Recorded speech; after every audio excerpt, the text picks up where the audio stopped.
What we need them to do is not only march in the streets, but to also march on ballot boxes. Stacy Abrams says protest and now unrest in cities like Atlanta is a symptom of a system that hasn't worked for African Americans for a long time. Justice, healthcare, environmental racism, there is a litany that can be lifted up. In terms of protest, she says no one wants property damage. We should not wish damage on any part of our society. We should not condone the harm of any person.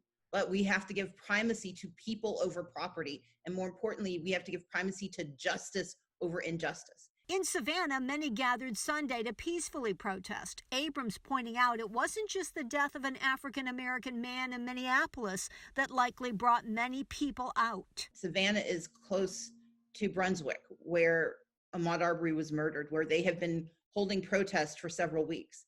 Anger and pain will evince itself in different ways depending on where we are. Our responsibility is to hear the calls for justice. Abrams has founded the group Fair Fight Georgia, ensuring the right to vote, and she's encouraging many to turn out in next Tuesday's primary, but also the November election. And it's why we're going to be focused on November, so we can elect leaders who say that in the state of Georgia, you should not die for lack of health insurance, or because someone believes that he has the right to shoot you because you look like someone who could cause harm.